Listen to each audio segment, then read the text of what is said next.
Okay, let's dive right into this.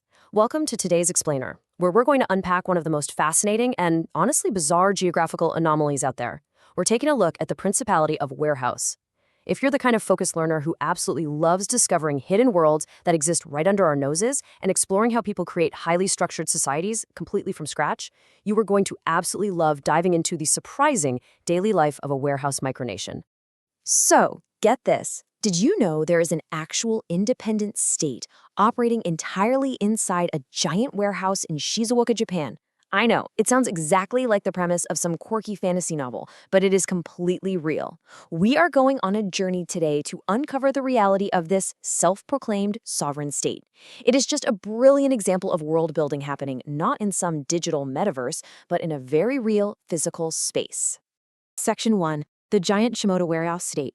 The sheer contrast here is really what makes this explainer so compelling. When we normally think of statecraft, we envision grand marble buildings, sprawling capital cities, historic monuments. But the actual territory in Shimoda for this nation, it's a physical street address. These are the precise geographic coordinates: north latitude 34.68450886, east longitude 138.9444326. Literally, if you plug that into your navigation system right now, you'll be taken to 2-5-30 Nishihongo in Shimoda City, Shizuoka Prefecture. They have officially planted their flag on this exact plot of land, and they treat this humble warehouse with the utmost geopolitical seriousness. But what exactly are we looking at here legally and conceptually speaking? Well, the source material defines this perfectly. It is a micronation, specifically an entertainment-type, self-proclaimed independent state.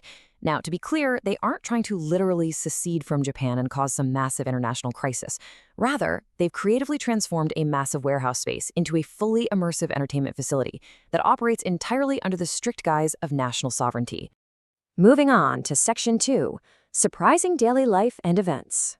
Now, what's really interesting here is that it's one thing to casually declare a nation on the internet, right? It's entirely another to actually run one in the real world. To run this nation, they go all in on the daily bureaucratic grind. They've developed this strict mechanism of state events, holding an ordinary national diet and an extraordinary national diet. Yes, they have a functioning parliamentary system for a warehouse. And it doesn't stop with legislation. They actually keep their citizens informed through an official national radio broadcast, which they conveniently stream on the Stand.m app. It's this hilarious yet incredibly dedicated contrast of high-level state governance happening right alongside everyday modern apps that makes the whole project so captivating. And this unique governance model isn't just some obscure hidden secret either. It has actually drawn official media attention, receiving serious coverage from major economic publications like Toyo Keizai and the Izu Shimoda Keizai Shimbun. Think about that. These are serious business and economic news outlets in Japan, dedicating ink and bandwidth to analyze a micronation operating out of a warehouse in Shimoda. It just proves that their sheer dedication to the bit is working beautifully.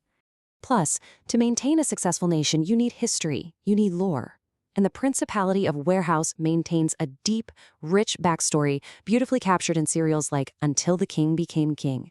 Through official city notes and blogs, citizens and curious onlookers can trace the exact origins of their monarch.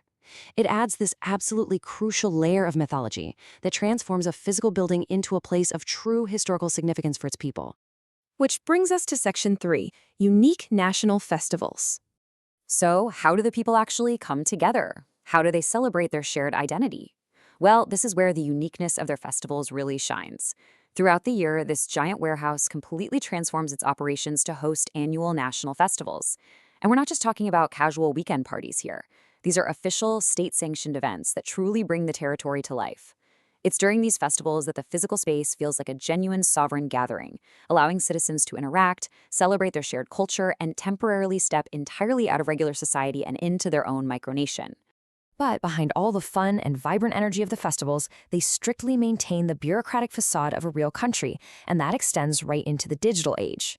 They don't just have a basic, run-of-the-mill website, they have binding state documents. We're talking a formal constitution, a rigorous privacy policy, and an accessibility statement.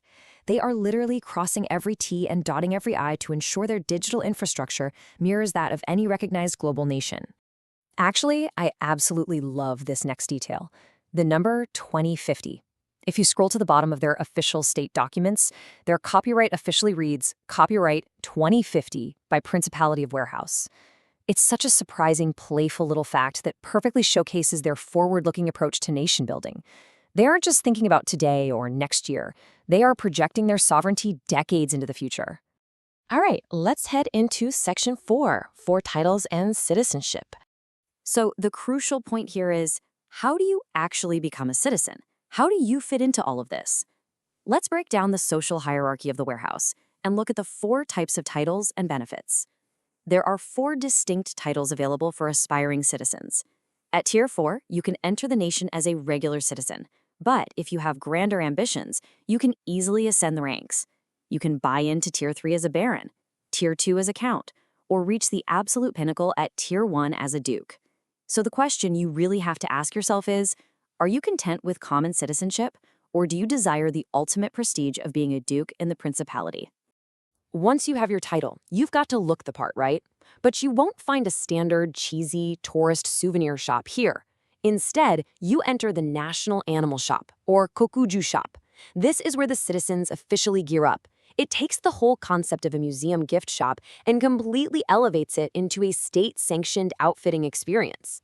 Because the true benefit of your newly acquired citizenship is gaining access to these highly specific national items. Through the shop, you can purchase official national emblems, national flags, and even the nation's own currency, all of it featuring the revered national animal. This isn't just merchandise, guys.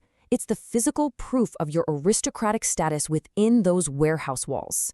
It completely solidifies your identity as a recognized member of this sovereign project. Which brings us to our final thought for today's explainer.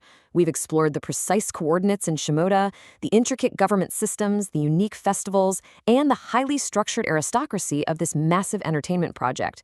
So are you ready to claim your title in the Principality of Warehouse?